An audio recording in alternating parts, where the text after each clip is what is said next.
Hey friends, Susan here. Here we go with sketch number 24. Today we're using the bright and beautiful paper and we're tying it in with Azure Afternoon cardstock. Here's the first panel divvied up and here's the second panel divvied up. Today I stamped the Oh Happy Day with Blueberry Bushel ink from the Kindest Expressions stamp set.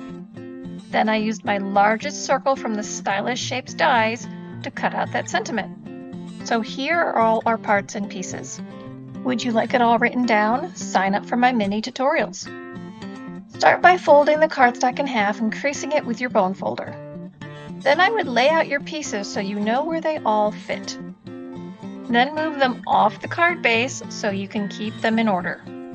Then add them one panel at a time until you get all four adhered down. Now just pop that sentiment label up with dimensionals. I like how bright and cheery this one is. Do you like it? All the links for where you can find more of my sketch projects are in the details below. Remember, subscribe on YouTube and to my newsletter so you don't miss out on anything. Thanks everybody. We'll